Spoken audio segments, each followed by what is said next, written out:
नमस्कार, स्वागत है आपका एनबीसी न्यूज पर। मैं हूं रत्नाकर। खबरों का सिलसिला शुरू करने से पहले एक नजर सुर्खियों पर। आदर्श घोटाले की रिपोर्ट से गरमाई राजनीति। इसी सत्र में रखी जा सकती है आदर्श घोटाले की रिपोर्ट।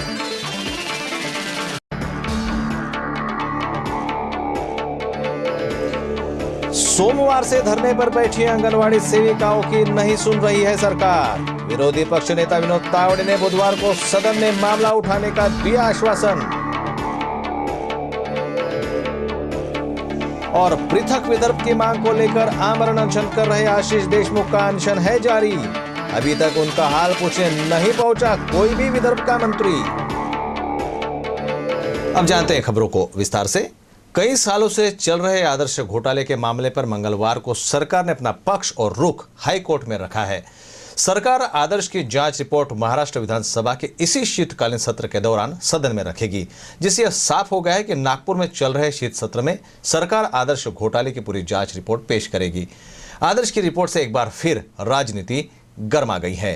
3 साल पहले मुंबई का आदर्श घोटाला सामने आया था। इस घोटाले में तत्कालीन मुख्यमंत्री, कई राजनेता, अफसर शामिल होने की वजह से मामला काफी चर्चा में रहा, जिसके बाद इस घोटाले की जांच के आदेश दिए गए। लेकिन इस जांच में काफी देर हुई, जिस कारण विपक्षी पार्टी बीजेपी ने कोर्ट का दरवाजा खटखटाया।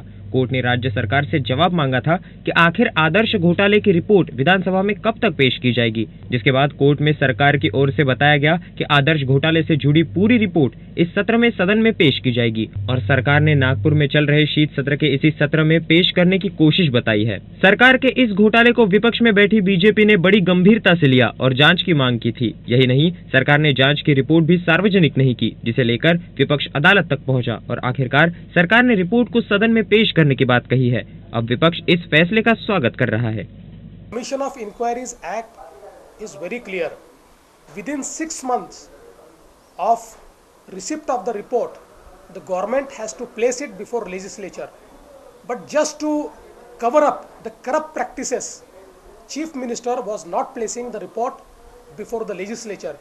That's why BJP went to the High Court, and now with the High Court's order, the government has to concede that they will place the report before the legislature. I think that it is because of High Court only that the Chief Minister and government is placing the report before the legislature. Our stand is vindicated. त्या गुंतलेल्या ना स्वच्छ प्रतिमेच्या आदरणीय मुख्यमंत्र्यांनी आपली प्रतिमा आणखी स्वच्छ दाखवण्याकरता कारवाई केली पाहिजे, आमची अपेक्षा आहे। पण आम्ही अजून एटीआर बनवतोय। मला की दया येते ती आमच्या संसदीय कार्यमंत्र्यांची। त्यांनी याच्यामध्ये नाक खुपसून असं सांगितलं की माझ्या खात्याकडे अहवाल आला पाहिजे, तो आल्यानंतर आम्ही त्याच्यावर अभ्यास करतो। किमान 6 महिने त्याला लागतात। याचा अर्थ स्पष्ट आहे की आदर्शचा अहवाल ह्या अधिवेशनामध्ये आला नाही तर पुढच्या वेळेस तो कुठेच येणार नाही, अशा प्रकारची तरतूद हे सांगत असतात। ते मांडणं म्हणून सांगणार आहे तर हर्षवर्धन पाटील हे न्यायालय प्रक्रिया चालू असताना असं जाहीर का करावं, हा माझा पुढे प्रश्न आहे। आणि म्हणून मांडतो जरी सांगितलं असलं तरी गोंधळामध्ये अधिवेशन गुंडाळण्याचा प्रयत्न हे लोकच करतील आणि मग न्यायालय सांगतील की आमची मांडण्याची तयारी असताना देखील अधिवेशनामध्ये अमुक घटना घडली, तमुक घटना घडली, अशा प्रकारचं काहीतरी घटना निर्माण करतील। पण तरी आदर्शाचा अहवाल त्यांनी मांडावा असा आमचा आग्रह आहे आणि त्यांना मांडला तर आम्ही त्याचं स्वागत करू। आणि या काँग्रेसमधल्या भ्रष्टाचारातून दिल्लीच्या मतांमध्ये जनतेमध्ये झालेलं जे कालच्या निवडणुकीत परिवर्तन आहे ते महाराष्ट्रामध्ये केल्याशिवाय आम्ही स्वस्त बसणार नाही। ही काँग्रेस भ्रष्टाचारी आहे की नाही याचा पंचनामा करण्याची संधी आदरणीय मुख्यमंत्र्यांना आलेली आहे। त्यांची स्वच्छ प्रतिमा जनतेला दाखवण्याची पुन्हा एकदा संधी आलेली आहे, ती त्यांनी पार पाडावी अशा प्रकारची मी त्यांना विनंती करतो। सिंचनाला पाठीशी घातलं म्हणून आदर्शाला पाठीशी घालू नका अशी आपल्या माध्यमातून मी त्यांना विनंती करतो। जिस तरह से आदर्श का मामला गूंजा और चर्चा में रहा, इसके बाद एक बार फिर इस मामले को लेकर राजनीति गर्मा गई है। नागपुर में चल रहे सत्र के इसी सदन में जिस दिन भी ये रिपोर्ट रखी जाएगी, उस दिन इस रिपोर्ट पर हंगामा पक्का माना जा रहा है, क्योंकि न जाने उस दिन आदर्श घोटाले में किस किस राजनेता का नाम आए। मुख्यमंत्री तक को अपना इस्तीफा देने पर मजबूर कर देने वाले आदर्श घोटाले पर आखिरकार सरकार ने अपना हलफनामा हाईकोर्ट में पेश किया, जिसके बाद जल्द ही इसकी रिपोर्ट सदन में पेश की जाएगी। विपक्ष ने इसे लोकतंत्र की जीत बताई। वहीं अब देखना होगा कि इस आदर्श घोटाले के मामले में और भी कितने चेहरे बेनकाब होते हैं। विधान भवन से कैमरामैन नितिन तिलगुले के साथ तसिफ पठान, NBC न्यूज, नागपुर। आंगनवाड़ी कर्मचारियों को न्यूनतम वेतन देने, पेंशन लागू करने, मेडिकल अवकाश देने जैसी अनेक मांगों को लेकर आंगनवाड़ी बालवाड़ी सेविकाएं सोमवार से मुख्यमंत्री पृथ्वीराज चौहान से मिलने की जिद पर अड़ी मॉरिस कॉलेज टी पॉइंट पर अनशन कर रही हैं। हालांकि सोमवार को महिला एवं बाल विकास मंत्री फौजिया खान ने उनकी मांगी सुनी, बावजूद इसके सेविकाएं अपने आंदोलन पर अड़िग रही। मंगलवार को दोपहर 3:30 बजे विधायक नाना पटोले और विधान परिषद में विपक्ष के नेता विनोद तावड़े ने उनको भेंट दी। इस दौरान तावड़े ने कहा कि बुधवार को वे विधान परिषद में सेविकाओं की मांग रखेंगे और उन्हें न्याय दिलाने का पूरा प्रयास करेंगे। महाराष्ट्र आंगनवाड़ी बालवाड़ी कर्मचारी यूनियन की ओर से आयोजित आंगनवाड़ी सेविकाओं ने मंगलवार को भी मोर्चा संभाले रखा। आंदोलनकारी सेविकाओं की मांग थी कि उन्हें न्यूनतम वेतन दिया जाए, पेंशन, मेडिकल अवकाश, पार्लियामेंट्री कमेटी की सिफारिश लागू करने, 1 माह की ग्रीष्मकालीन छुट्टियां दी जाए। उनकी इन मांगों को लेकर ये सेविकाएं सोमवार से मॉरिस कॉलेज टी पॉइंट पर धरना कर रही है। उनकी मांग है कि मुख्यमंत्री पृथ्वीराज चौहान धरना स्थल पर खुद आकर उनकी मांगों को पूरा करे। मंगलवार को दोपहर करीब 3:30 बजे विधायक नाना पटोले और विधान परिषद में विपक्ष के नेता विनोद तावड़े ने उन्हें भेंट दी। इस दौरान तावड़े ने आंदोलनकारी महिलाओं को आश्वस्त किया कि वे खुद बुधवार को विधान परिषद में उनका मुद्दा उठाएंगे और किसी भी हालत में उन्हें न्याय दिलवा कर ही रहेंगे। अब देखना दिलचस्प होगा कि विनोद तावड़े बुधवार को विधान परिषद में कितनी मजबूती से यह मुद्दा उठाते हैं। आंगनवाड़ी सेविकाएं जमी हुई हैं अपनी मांगों को लेकर के, लेकिन उनकी मांग कोई सुनने वाला नहीं है। अभी यहाँ पर विधान परिषद के विरोधी पक्ष नेता विनोद तावड़े आए थे विधायक नाना पटोले के साथ। उन्होंने आश्वासन दिया है कि इस मुद्दे को लेकर, आंगनवाड़ी सेविकाओं के मुद्दे को लेकर के कल वो सरकार को विधान परिषद में घेरेंगे और मुख्यमंत्री से इनकी मांगों को पूरी कराने की पूरी कोशिश करेंगे। Yadav, NBC news, Nagpur. शीतकालीन सत्र के दूसरे दिन दोनों सदनों में विदर्भ के किसानों के मुद्दे को लेकर विपक्ष का आक्रामक रवैया नजर आया। बाढ़ पीड़ितों को दिए गए पैकेज और किसानों को दिए गए 80 रुपए के चेक को लेकर विपक्ष ने सदन में जमकर हंगामा मचाया। नागपुर शीत सत्र के दूसरे दिन विपक्ष ने दोनों सदनों में जमकर हंगामा किया। विधानसभा के सदन में विपक्ष ने सरकार को किसान के मुद्दों पर घेरते हुए जमकर हंगामा किया। यही नहीं, विपक्ष ने सदन के बाहर भी उस किसान के साथ प्रदर्शन किया जिसे सरकार ने मुआवजा के तौर पर सिर्फ 80 रुपए का चेक दिया था। 80 रुपए का चेक सरकार ने उनके नुकसान के लिए दिया है। अभी 80 रुपए में उन्होंने क्या करना, ये उनके सामने प्रश्न है।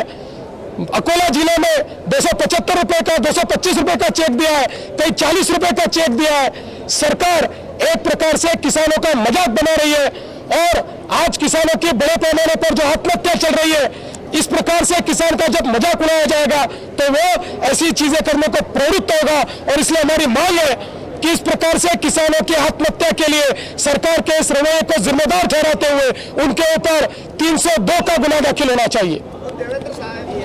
लगातार विपक्ष के हंगामे के कारण विधानसभा के सदन को स्थगित तक करना पड़ा। वहीं विधान परिषद में विपक्ष में बैठी बीजेपी ने सरकार को विदर्भ के किसानों की मांगों से घेरा। विधान परिषद में विपक्ष ने विदर्भ में आई बाढ़ और फिर उसके बाद सरकार की ओर से दिए गए राहत पैकेज पर सवाल उठाते हुए सदन में हंगामा किया और इस पर चर्चा की मांग की। कुल मिलाकर विपक्ष ने दोनों ही सदनों में किसान के लिए आवाज उठाते हुए सदन को स्थगित करवाया। विदर्भ और कुछ मात्रा में कोकण के किसानों पे जब अतिवृष्टि हुई, उसमें जो उनका नुकसान हुआ, उसमें विपक्ष ने मांग की थी कि 25,000 प्रति हेक्टेयर देना आवश्यक है।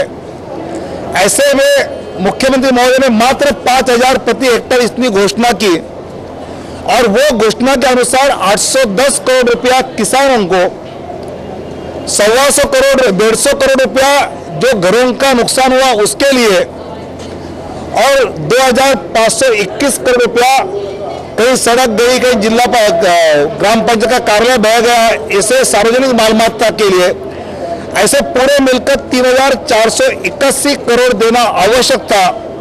लेकिन दुर्भाग्य यह है कि आज तक मात्र 450 करोड़ सरकार की ओर से दिया गया। इसलिए आज हमने सदन में मांग की कि जब तक आप घोषणा पैकेज की नहीं करते तब तक हम सदन में चलने नहीं देंगे, सदन में चर्चा नहीं करेंगे। और इसलिए हम आज सदन चलने नहीं दिया। हम सब मिलकर मुख्यमंत्री महोदय से बात करके आए हैं।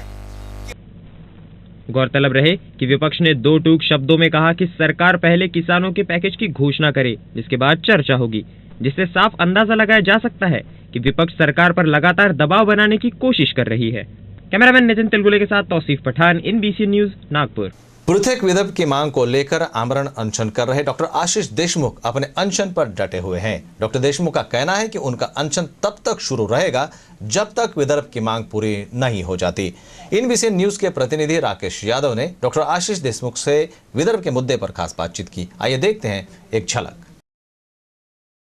5 दिसंबर से दिल्ली में संसदीय अधिवेशन चालू हुआ। इसमें केंद्र सरकार ने तेलंगाना का बिल लाने का मानस बना लिया। तेलंगाना अलग राज्य हो जाएगा। इसके पहले छत्तीसगढ़ राज्य हुआ, झारखंड हुआ, साथ में उत्तरांचल हुआ और सभी छोटे राज्य विकास की दृष्टि से अग्रसर आगे भागने वाले दिनों में और बेहतरी से वो तरक्की करने की राह पर चलते हैं। हमारा विदर्भ जो एक बहुत ही भयान परिस्थिति से गुजर रहा है। हमारे यहाँ के किसानों ने 32,000 किसानों ने आत्महत्या की। हमारे यहाँ पे बहुत बड़े पैमाने पे नक्सलवाद बढ़ रहा है। हमारे यहाँ पे 20-20 हज़ार कुपोषित बालकों ने दम तोड़ दिया।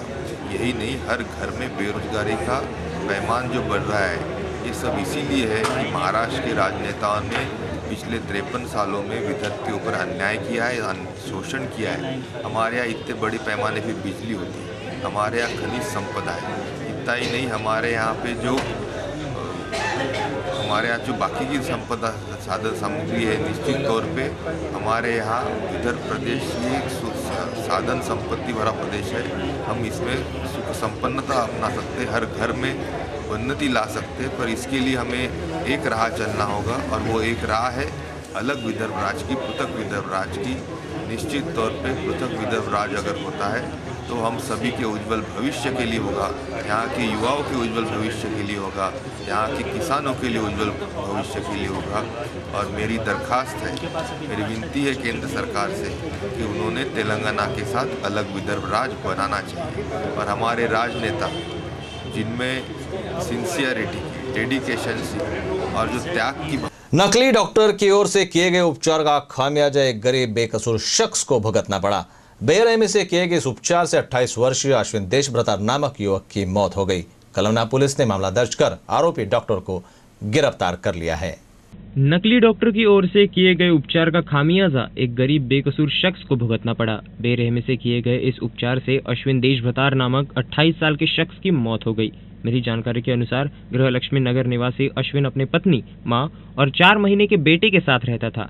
मजदूरी कर अपने घर का गुजारा चलाने वाले अश्विन की कुछ दिनों पहले तबीयत खराब हो गई थी, जिसके बाद उसको परिसर के ही डॉक्टर D.K. दत्त के दवाखाने में ले जाया गया, जहां डॉक्टर दत्त ने उसका उपचार शुरू कर 5 दिन के बाद ही उसका हाइड्रोसिल का ऑपरेशन किया। इस ऑपरेशन के बाद अश्विन की तबीयत इतनी बिगड़ गई कि दूसरे ही दिन एक निजी अस्पताल में मौत हो गई, जिसके बाद पुलिस ने आरोपी डॉक्टर दत्त को गिरफ्तार कर लिया। डॉक्टर ने उसको पहले हाइड्रोसिल का जो ऑपरेशन किया, उसमें उसको जो स्टिचेस दिए थे, उसमें फर्स्ट होने के कारण उसकी जो ये था, जो मृतक है अश्विन, उसकी प्रकृति अत्यंत गंभीर हो गई थी। उस कारण उसके घर वालों ने उसे और क्रिटिकल केयर में एडमिट किया, लेकिन उस दौरान उसकी ये जो थी सिचुएशन ये नहीं हो पाई, तो उबर नहीं पाई उसने और उसमें देहांत हो गया। सर डॉक्टर दत्त कहाँ के हैं सर, और कहाँ यहाँ पर कब से रह रहे हैं और कुछ पता चला है क्या?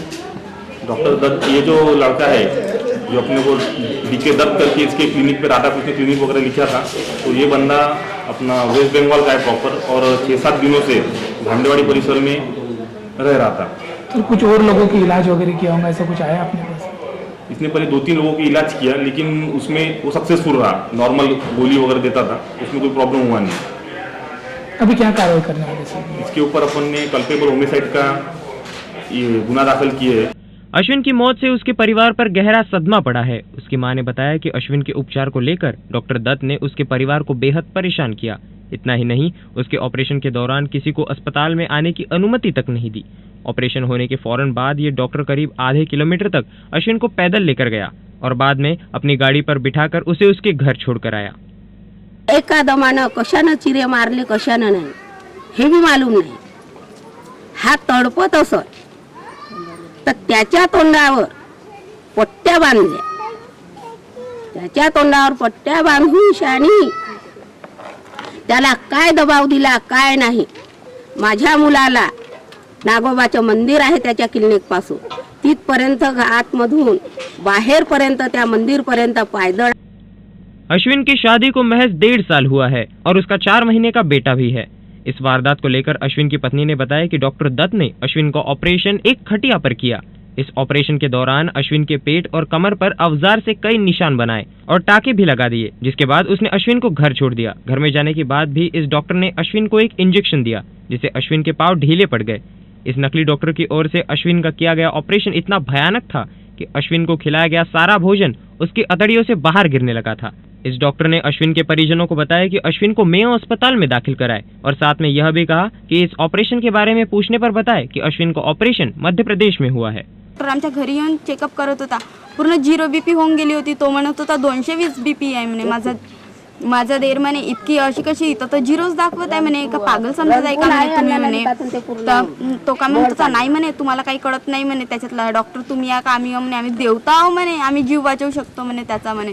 माझे बाबा म्हणे पहा बरं म्हणे, आम्ही इतकं तुमच्यावर विश्वास ठेवतो आहो, माझ्या जवायला सांभाळा म्हणे। नाही जे म्हणे काही नाही होऊ देणार म्हणे आम्ही म्हणे, असं म्हटलं त्याने।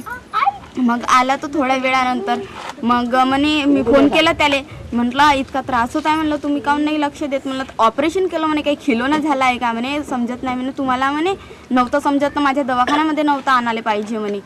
आणखी मग आला, औषधीचे पैसे घेऊन गेले इकडून तिकडून। मग दुसऱ्या दिवशी जेव्हा आला तेव्हा म्हणत होता म्हणे मी औषधी घेऊन येते, इंजेक्शन लावलं, पायाला इंजेक्शन दिलं तर पूर्ण कमरेपासून पाय पूर्ण ढिले पडून गेले त्यांचे आले। मग थोड्या वेळानंतर जेव्हा ते बाथरूमला गेले तर असा नळातून पाणी सांडते असा पस व्हायला लागला त्यांचा वेळेला। अन्ननलिका चिरली होती तर ते पूर्ण, जेव्हा ते जेवण करून गेले होते घरनं, पूर्ण ते चवरीच्या शेंगाचे दाणे सांडत होते। इतकं लहानशा बाळाला पकडू की त्याला सांभाळू की काही असे जिथं तिथं लोरत होते। मग आम्ही माझ्या देराने फोन केला डॉक्टरला, चालला गेला होता तर तो का म्हणे मी ॲम्ब्युलन्सला फोन केला आणि औरो हॉस्पिटलमध्ये न्यायसाठी। मग तरी पण आम्ही गेलो तिथं, ॲटो बोलवला तर काम ते नाही बोलवला आहे म्हणते, त्याला म्हणते ॲम्ब्युलन्सला म्हणते। मग मी रागावली, म्हटलं इतकं माझा पती सिरियस आहे, तुम्ही येत का बरं नाही, तर म्हणतो ते मी तुम्हाला चिट्ठी दी। पुलिस की ओर से की गई कार्रवाई में पता चला कि खुद को डॉक्टर बताने वाला ये शख्स मूलतः वेस्ट बंगाल निवासी है। अपने दवाखाने के बैनर पर अपने नाम के नीचे इसने कई डिग्रियों के पद डाले हैं, लेकिन इसकी पढ़ाई महज 6वीं कक्षा तक हुई है। डॉक्टर दत्त नामक यह जालसाज वेस्ट बंगाल में किसी डॉक्टर के यहाँ पर ऑफिस बॉय का काम किया करता था और यहीं से अपने दिमाग का इस्तेमाल कर नागपुर आकर उसने अपना अस्पताल शुरू किया था। गौरतलब रहे कि इस डॉक्टर के इस लापरवाही से एक परिवार हमेशा के लिए बर्बाद हो गया है। इस नकली डॉक्टर ने एक माँ का बेटा, एक पत्नी का पति और एक मासूम बेटे का बाप, जो इस पूरे परिवार का इकलौता सहारा था, उनसे हमेशा के लिए छीन लिया है। बहरहाल कलमना पुलिस ने इस जालसाज डॉक्टर को गिरफ्तार कर आगे की जांच शुरू कर दी है। कैमरामैन सनी भोंगाड़े के साथ Rakesh Yadav, NBC news, Nagpur. Vidarbha auto rickshaw चालक फेडरेशन की ओर से मंगलवार को लगभग 8 प्रमुख मांगों को लेकर विशाल मोर्चा विधान भवन पर निकाला गया। मोर्चे का नेतृत्व डॉक्टर बाबा आढ़ा, विलास भालेकर, नितिन पवार, केदारनाथ शर्मा ने किया। मोर्चे में बहुत बड़ी संख्या में पूरे विदर्भ के ऑटो चालक शामिल हुए। इस अवसर पर सरकार विरोधी नारे भी लगाए गए। हमारा ये विदर्भ ऑटो रिक्शा चालक फेडरेशन की ओर से निकाला गया मोर्चा है, जिस मोर्चे का कारण यह है कि इस देश में राम को 14 साल का वनवास हुआ और 14 साल के बाद राम का वनवास खत्म हुआ था और ये महाराष्ट्र राज्य सरकार खुद को पुरोगामी राज्य सरकार कहती है और ऐसी पुरोगामी राज्य सरकार में इस महाराष्ट्र का ऑटो रिक्शा चालक 1997 से आज 17 साल हो गए, 17 साल के वनवास में है, जिसका खामियाजाना यहाँ के ऑटो चालक भुगत रहे। और इसलिए हमारी डिमांड है कि सरकार ने तुरंत ऑटो रिक्शा चालकों के नए परमिट तुरंत शुरू किए जाए, ऑटो चालकों के लिए समाज कल्याण बोर्ड का गठन किया जाए। गए साल वादा की, जबकि पिछले साल वादा हो चुका है और जहां तक उसकी प्रक्रिया चल रही है, पर वो जो धीमे गति में प्रक्रिया चल रही है उसको। राज्य सरकार ने जादू टोना विरोधी बिल को लेकर एक मत बनाने का प्रयास शुरू कर दिया है, लेकिन विपक्ष ने इस विधेयक में कई खामियां निकाली हैं। शिवसेना विधायक दिवाकर रावते ने कहा कि अगर सरकार इस कानून के चलते किसी भी धर्म की भावनाओं को ठेस पहुंचाती है तो इस कानून का कड़ा विरोध किया जाएगा। अगर सरकार इस कानून के कई मुद्दों में बदलाव करती है तो इस विधायक के पक्ष में रहेंगे। ऐसी बात भी दिवाकर रावते ने इस वक्त कही है। जादूटोणा विधेयकाची फारच मोठी प्रतिष्ठा आदरणीय मुख्यमंत्री महोदयांनी केली आहे, त्याबद्दल माझं दुमत नाही, तो त्यांचा प्रश्न आहे. या विधेयकाच्या माध्यमातून हिंदू धर्मावर आघात करणारे जे ज्या बाबी असतील त्या बाबीला आमचा ठाम विरोध राहणार आहे. काल आदरणीय मुख्यमंत्री महोदयांनी ते सर्वांना जे काय प्रात्यक्षिक दाखवलं त्याच्यामध्ये त्यांचं म्हणणं असं आहे की आम्ही तुमच्या सूचना घेऊ. आज मी आदरणीय मुख्यमंत्र्यांना 12 सूचना पाठवलेल्या आहेत, ज्या यादीमधल्या आहेत आणि कायद्यामधल्या 2 मध्ये, 3 मध्ये आणि 5 मध्ये मूळ सूचना पाठवलेल्या आहेत. कुठल्याही परिस्थिती या संदर्भामध्ये माननीय मुख्यमंत्री महोदयांनी धर्मावर आघात होईल अशा प्रकारची कुठलीही संभावना या विधेयकामध्ये ठेवली नाही तर आमचा पाठिंबा राहील.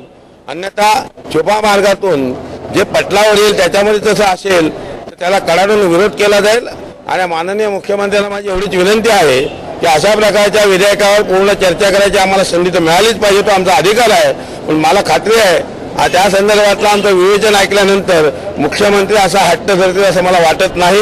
कुठलाही अयोग्य कायद्याच्या रूपाने आणि धर्मावर कुठल्याही पद्धतीने आघात करणारा विषय जर असेल तर तो आम्ही सहन करणार नाही, कडाडून विरोध केल्याचा राहणार नाही. म्हणजे विधेयकाला विरोध आहे असा विषय नाही, तर आमच्या धर्मावर आघात करणारा कुठलाही कलम त्याच्यामध्ये असेल तर त्याला आमचा ठाम विरोध राहणार आहे, ही आमची भूमिका आहे. पुणे पिंपरी चिंचवड़ के कॉलोनी को नियमित कराने की मांग को लेकर सोमवार को एनसीपी के 4 विधायकों ने सदन में अपना इस्तीफा सौंपा था, जिसके बाद होश में आकर सरकार ने यह प्रस्ताव केंद्र सरकार के पास भेजा है. इसके बाद बिल के स्वरूप सदन में रखा जाएगा. फिलहाल इन विधायकों ने अपना इस्तीफा पीछे लिया है, लेकिन एनसीपी नेता जितेंद्र आव्हाड ने बिल्डर और संबंधित अधिकारियों के खिलाफ कार्यवाही करने की मांग की है.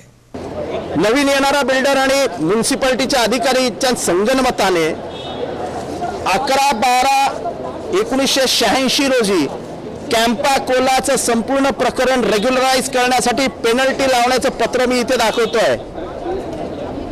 जर 6,56,000 घेऊन 56,800 रुपये भरा आणि तुमचं रेग्युलराइज करून घ्या असं म्युनिसिपल कमिशनरने 11/12/86 रोजी सांगितल्यानंतर हे पैसे भरले गेले.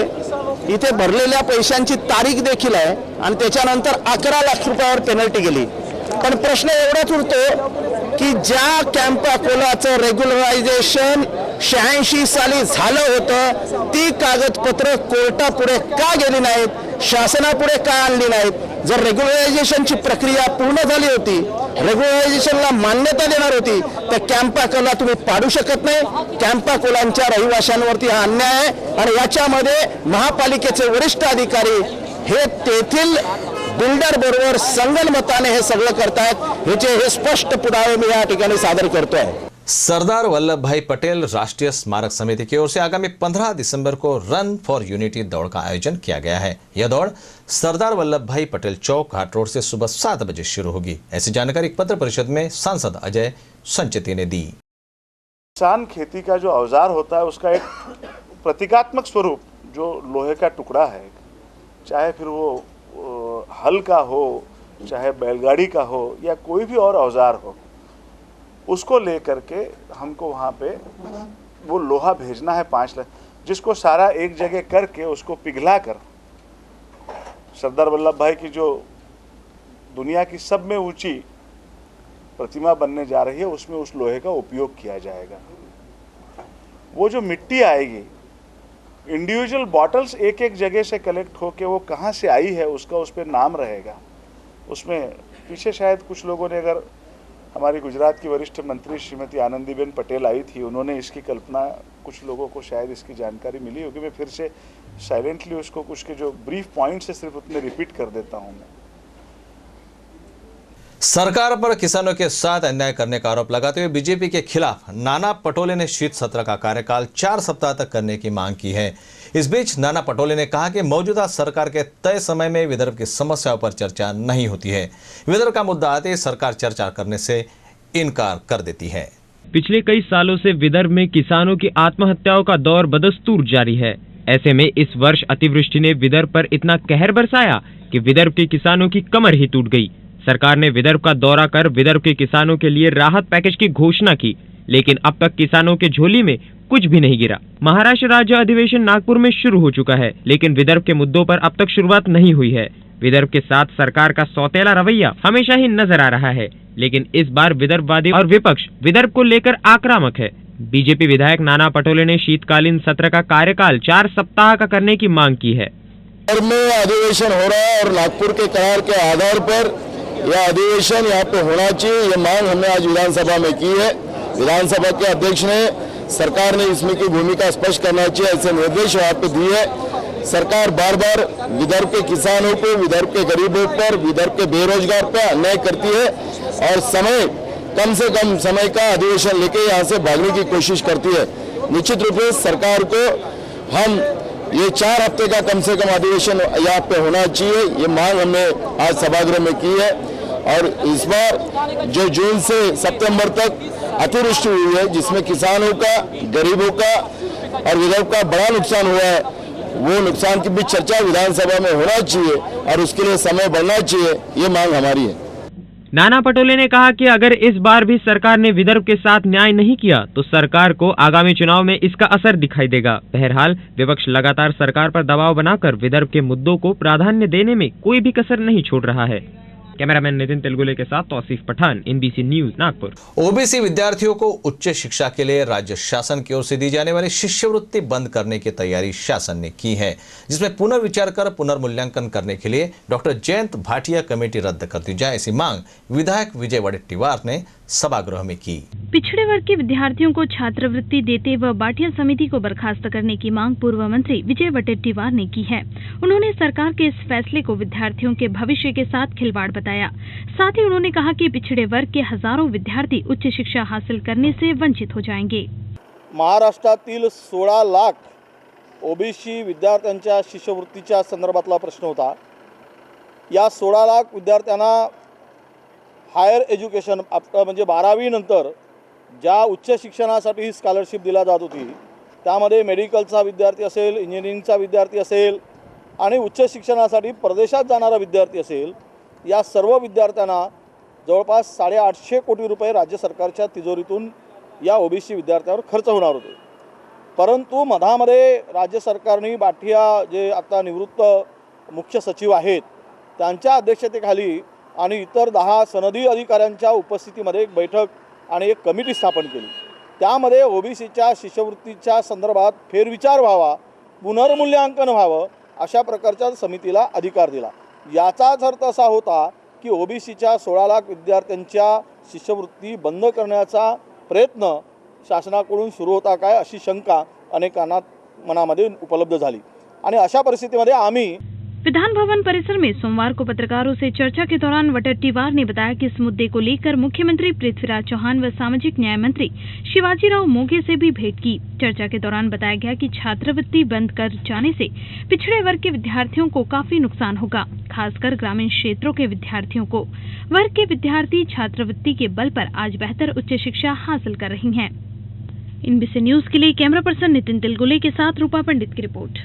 देह व्यापार के प्रकरण में फंसाने की धमकी देकर 2 लाख रुपए की घूस मांगने वाले अपराध शाखा के पुलिस निरीक्षक को एंटी करप्शन ब्यूरो ने रंगे हाथों पकड़ा है। सोमवार की दोपहर हुई इस कार्रवाई से शहर पुलिस में हड़कंप मच गया है। कार्रवाई की भनक लग जाने से निरीक्षक का मददगार सिपाही फरार हो जाने में कामयाब हो गया है। देह व्यापार के प्रकरण में फंसाने की धमकी देकर 2 लाख रुपए की घूस मांगने वाले अपराध शाखा के पुलिस निरीक्षक को एंटी करप्शन ब्यूरो ने रंगे हाथ पकड़ा है। सोमवार की दोपहर हुई इस कार्रवाई से शहर पुलिस में हड़कंप मच गया है। कार्रवाई की भनक लग जाने से निरीक्षक का मददगार सिपाही फरार हो जाने में कामयाब हो गया है। आरोपी निरीक्षक बजरंग कामले बताया जा रहा है, तो दूसरा सिपाही सतीश लक्ष्मणकर है। मिली जानकारी के अनुसार 19 नवंबर को अपराध शाखा के सामाजिक सुरक्षा विभाग ने देवनगर के ओपल प्लाजा स्थित मसाज पार्लर पर छापा मारकर देह व्यापार का अड्डा पकड़ा था। ओपल प्लाजा में ही फिरियादी कामठी निवासी मोहम्मद मोहसिन के भाई मोहम्मद मोहसिन का प्रॉपर्टी डीलिंग का कार्यालय है। यहाँ से दोनों भाई प्रॉपर्टी डीलिंग का कारोबार चलाते हैं। 19 नवंबर को मोहसिन दिल्ली गए थे। छापे के बाद मोहसिन को पार्लर में पकड़ी गई युवती का फोन आया। उसने मोहसिन को पकड़े जाने की जानकारी दी। मोहसिन ने उसे किसी तरह की मदद करने से इनकार कर दिया। इसके बाद सिपाही सतीश लक्ष्मणकर ने मोहसिन के भाई मोहसिन को फोन किया। उसने पार्लर से पकड़ी गई युवती द्वारा मोहसिन का नाम लिए जाने का हवाला देते हुए उसके खिलाफ मामला दर्ज करने की धमकी दी। 19 नवंबर की शाम को जब मोहसिन ने सतीश को फोन किया तो उसने 50,000 रुपए लेकर बुलाया।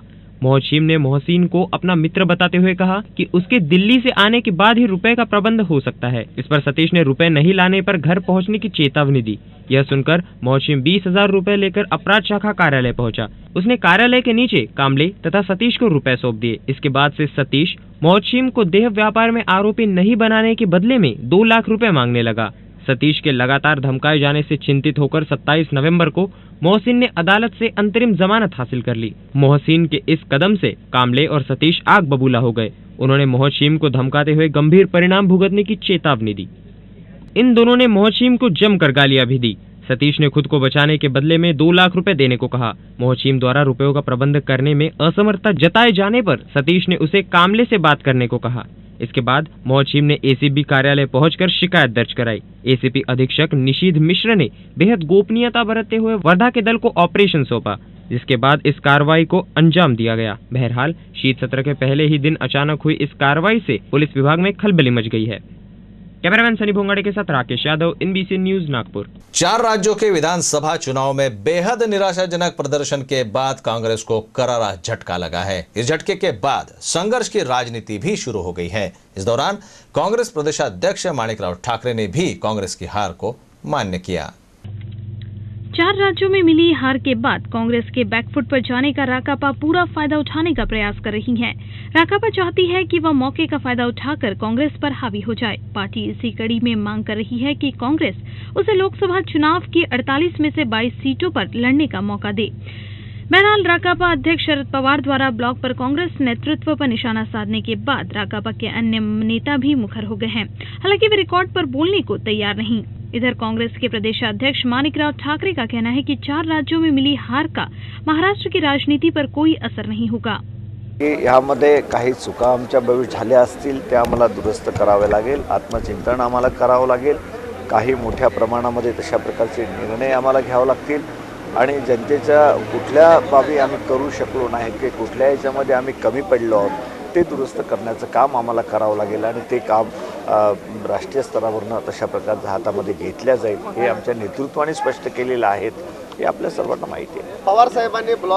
पवार साहेबांनी काही पक्ष काँग्रेस पक्ष नेतृत्वांवर कुठे अशा प्रकारची टिप्पणी केल्याचं मी तरी ब्लॉग वाचलेला आहे, त्यामधून मला आढळलेलं नाही आहे। एकूणच त्यांनी जी अपेक्षा केली की अवाजवी एखाद्या गोष्टीला प्रसिद्धी देणं आणि एखाद्या वस्तुस्थितीला आधारित नसतानाही तशा प्रकारचं स्वप्न दाखवून लोकांसमोर निर्माण करणं आणि त्याकरता मीडियांनी सुद्धा कितपत प्रतिसाद दिला पाहिजे त्याचा विचार सर्व दृष्टिकोनातून केला गेला पाहिजे। कारण आम्हाला विकासाकडे जर घेऊन जायचं असेल तर भूमिका ही वास्तववादी असली पाहिजेत आणि त्या दृष्टिकोनातून त्यांनी ब्लॉकवर लिहिलेलं आहे। अशा प्रकारचे कुठेही काँग्रेसच्या नेतृत्वावर किंवा अशा प्रकारे कुठे कोणी काम काँग्रेस पक्षाचं नेतृत्व करत नाहीत अशा प्रकारची त्यांची टिप्पणी नव्हती असं मला वाटतं। परंतु त्यामधून एक प्रश्न आहे की आणखी वेगाने आम्हाला काम करण्याची गरज आहे हे त्यांनी ध्वनित केले। निवडणुकीच्या निकालाच्या पार्श्वभूमीवर पक्ष संघटनेमध्ये काही परिवर्तन होण्याची शक्यता आहे का? याच्यामध्ये पक्ष नेतृत्व जे आहेत त्या संदर्भामध्ये काय निर्णय घ्यायचं, कुठल्या राज्यामध्ये कशा प्रकारचा निर्णय घ्यायचं, वास्तविकता त्या राज्याची काय आहेत आणि काय जबाबदाऱ्या सोपवायच्या या संदर्भामध्ये एकूणच विचार निश्चितपणे करेल। परंतु विचार त्या ठिकाणी करत असताना प्रत्येक राज्याची परिस्थिती त्या ठिकाणी काय निर्णय घेतले पाहिजेत, कुठले त्या ठिकाणी बदल केले पाहिजेत या संदर्भामध्ये पक्ष नेतृत्व त्या ठिकाणी ठरवू शकतं। महाराष्ट्रामध्ये आपल्याला माहिती आहे की मागच्या लोकसभा आणि विधानसभेच्या निवडणुकीनंतर स्थानिक स्वराज्य संस्थातल्या सगळ्या निवडणुका असतील त्यामध्ये काँग्रेस पक्ष कुठेही कमी पडलेला नाही आहे, उलट इतर पक्षांपेक्षा अत्यंत चांगला परफॉर्मन्स केलेला आहे। इतर ज्या काही घटना घडल्यात, जे काही अनेक फॅक्टर आलेत, मोदी फॅक्टर असेल किंवा इतर फॅक्टरीच्या माध्यमातून, परंतु त्यानंतरसुद्धा अनेक महाराष्ट्रामधल्या निवडणुकीमध्ये काँग्रेस पक्षाने अत्यंत चांगल्या प्रकारचे यश संपादित केलं आहे। काँग्रेसवर महाराष्ट्रातील सर्व जनतेचा विश्वास आहे, त्यामुळे काँग्रेस महाराष्ट्रातील कुठलाही परिणाम हा काही झालेल्या निवडणुकीमध्ये होईल असं मला वाटत नाही. मुख्यमंत्री बोलले की बहरहाल ये तो सच है कि चुनाव परिणाम से कार्यकर्ताओं का मनोबल गिरा जरूर है, लेकिन इन्हें अपनी रणनीति में भी अब जरूरत है बड़ा परिवर्तन करने की। इनबीसी न्यूज के लिए कैमरा पर्सन नितिन तिलगुले के साथ रूपा पंडित की रिपोर्ट। मानव अधिकार दिन के अवसर पर बहुजन झोपड़पट्टी विकास महासंघ की ओर से मंगलवार को शहर के जगनाड़े चौक में धरना प्रदर्शन किया गया, जिसमें झोपड़पट्टी वासियों की प्रमुख मांगों को रखा गया। विधानसभा शीत सत्र की शुरुआत के साथ ही कई मुद्दों को उठाया जाता है, जिसमें विविध संगठनों की ओर से अपनी मांगों की ओर सरकार का ध्यान केंद्रित किया जाता है। इस श्रृंखला में मानव अधिकार दिन के उपलक्ष्य में बहुजन झोपड़पट्टी विकास महासंघ की ओर से सोमवार को शहर के जगनाड़े चौक पर धरना प्रदर्शन किया गया। इस दौरान उन्होंने अपनी विविध मांगों को भी रखा। मानव अधिकार दिवस आहे, या दिवसानिमित्त नागपूर शहरातील सर्व झोपडपट्टीवासी